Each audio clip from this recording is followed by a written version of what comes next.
What's up? Welcome to Tales Tomorrow. I am Morrow, your storyteller for today, and with me I have some more RPG horror stories. Micah and I, we spent a lot of time reminiscing about the old server that we left, and oh my god, we just realized we had so many issues. We are so traumatized and frustrated with all the previous experiences. We're inspired by our frustrations. We are frustspired. We are frustration inspired. Why don't they make cool stories for not the main cast of the story, just every player? And now every player has something to do for once, but the trauma drives us to inspire and make sure that everybody has good time instead of just the main story cast. Anyway, enough of me trauma dumping about myself. I feel, you know what? I feel like it's an important step. We're getting comfortable to like trauma dump for each other, whatever. Anyway, let's get some RPG horror stories done for today. I am tired, boss. So I, 32 female, play D&D with my girlfriend, 35 female, who DMs, and something has been going on for a while. I don't only do this, but I do tend to play a frontline fighter, typically paladin or fighter.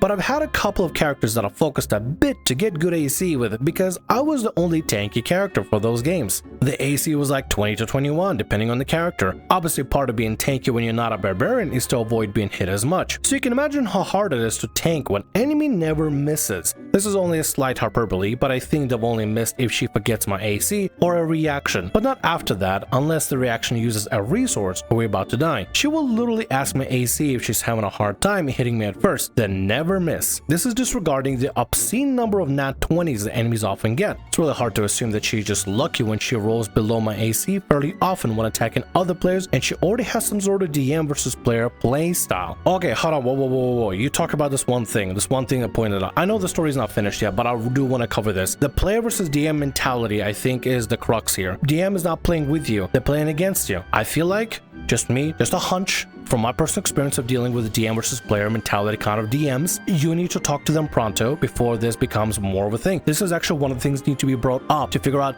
are you playing with us or are you playing against us? Because we got to figure out this dynamic over here going on, because DMs shouldn't be trying to play against you.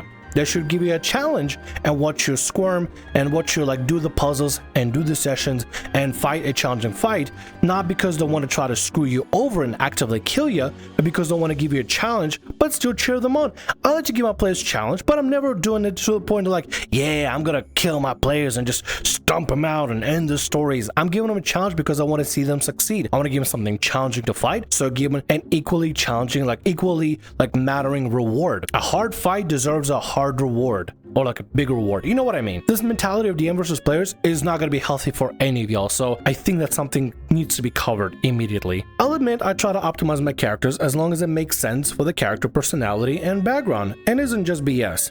But I think that's fair when most encounters end or nearly end in what probably would be TPKs without divine intervention, or more likely roll fudging. So we stay. I love to talk to her about it, but she doesn't take accusations or criticisms well at all. I don't know if I'm asking for help or advice, but I don't know what to do other than try to get this off my chest. I forgot to mention, these are lower level games around 3 to 5. I understand 20 AC only does so much against creatures with 10 plus to hit and stuff, lol. Wait, whoa. I'm currently running right now in my campaign with friends, campaigns and sessions that are between players of 3 to 5. You have a lot of level 3s, a decent chunk of level 4s, and a few level 5s. But even then, I've never had a single creature or a single enemy have a plus 10 to hit. As far as I remember, the most I had is plus 7. That's all. Yeah, a plus 7 I think is the most I've had. I mean, unless the DM is trying to specifically hurt you guys and trying to fling something super difficult just to try to really punch you down. But okay, this needs to have a discussion. You and your girlfriend need to sit down and figure this out and try to talk. First of all, having a DM versus player mentality, I don't think it's going to be good. It's going to be toxic, and the DM is going to constantly try to find ways to screw you guys over. A DM versus player mentality becomes a DM trying to find ways to screw party over, make him do some impossible checks, make him do some really difficult stuff to try to make sure they can trip them up and hurt them and kill them and end the story immediately. And that's not going to be fun, because they're going to be fighting against each other. It's going to be a versus game against God, and God can do whatever they want. And that will end everything on a very bitter note, because there's no progress if just rocks fall, everyone dies. There's no coming back from that. that just ruins the game. Criticism, I get criticism is a thing and stuff, and you know, some people can not take it well, but as a DM, they need to be able to take criticism pretty well and say, you just gotta be honest with them, say, DM, I think it's unfair that these things have a +10 and they're always trying to kill us, and every single fight is nearly TPK. Can we maybe do something about it to not turn it into a TPK? Maybe instead of having enemies have a +10, maybe some enemies have a saving throw, burning hands, fireball, or what have you. That will always hit. The only time that won't hit if you have a rogue, but if you have like a tanky character, saving throws will always hit, either doing half damage or full damage. If you use saving throws appropriately and balance instead of abusing them, you can have a very balanced fight and bring balance to the encounter. You don't have to try to murder characters by giving everybody a +10 to hit. That's too much. In my opinion, that's a little too much. Maybe some people might disagree, but to me, that's too much. But at the end of the day, I feel like y'all still need to talk to the DM about the whole player versus DM mentality, because this is not going to be okay. This PvP kind of mentality is not going to be healthy, and it's only going to end on a sour note. Let's get to the next story for today. DM keeps spoiling their own game. I'm honestly kind of asking for advice here. Am I the a-hole for getting a little annoyed at my DM who constantly keeps giving us hints and spoilers as to what happens later on in the plot? Not just small hints as to help us out, but pretty significant ones in my opinion.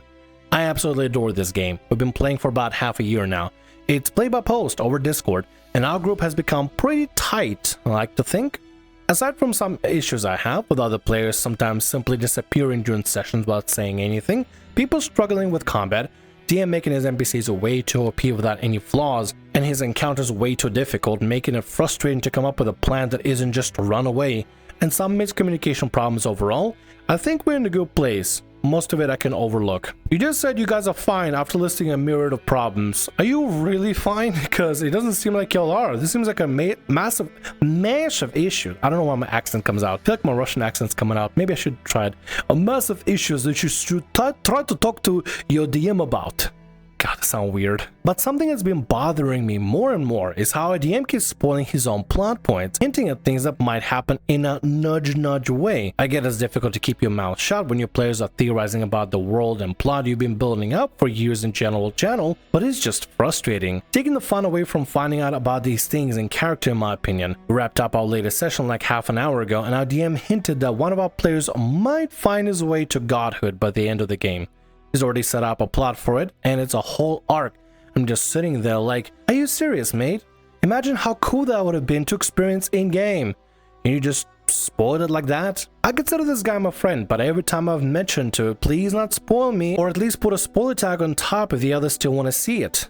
And he just kind of disregards it, saying that he doesn't really consider those spoilers since he's not technically spoiling how we'll get there and it won't necessarily happen. In my opinion, having an arc lined up about one of our characters becoming a god by the end is pretty huge. The player in question has mentioned it was just an alternate universe idea they talked about with the DM, which they didn't expect to get made canon at all since it was for a fun thing. Suggestions on how to bring it up again in a way that'll make him understand that I do not want to see that. I do feel like an ass sometimes bringing these things up that bother me, because no one else so far has said anything, and I'm not sure if it's just me or if I'm overreacting. This is my first long-running campaign. I still consider myself new to D&D. So I feel a bit anxious about speaking up. Right, well, at the end of the day, you're not gonna know unless you speak up to players. I'd say first ask the other players, how do you feel about the whole spoiler thing? Generally see and ask if you're the only one that is bothered by it. It could be that maybe some players don't mind it as much. I actually kind of like some spoilers here and there. It keeps them excited. Or it could be a situation where all of you are a little bit annoyed by it, but you just don't know until you ask each other. If it's just you can try to be like, okay, DM, I'm gonna try to avoid these channels. Could you maybe like remove permissions for me to see certain channels where spoiler talk and non-spoiler talk is there, right? Separate the spoiler versus non-spoiler stuff and keep it there, where they can have a section for spoiler stuff they can reveal to each other that you won't see, and then have a place where you can just talk about non-spoiler stuff in there. But if a few other players or all players are also kind of annoyed by the spoilers, you all need to talk to the DM and really stress for them to just kind of stop spoiling stuff ahead of time, because yeah, I get it. It's annoying. If everything is spoiled to you, you know exactly what's going to be happening. And for the DM to say, well, you don't know how you're going to get there because you already spoiled the ending. If you already know the ending, the adventure to it, no matter how cool it's going to be, is not going to be as satisfying if you already know the ending. Some players like the anticipation. And I think if players love that anticipation, you should 100% play into that. Even if players prefer to have some stuff spoiled, you should still try to hold back on major core spoilers. Hinting towards stuff, I think, everything is fine. And the art of hinting is a very delicate art. You gotta make sure you give away just a tiny morsel to make him curious and interested without giving away everything. I went on a bit of a tangent. Let's recap.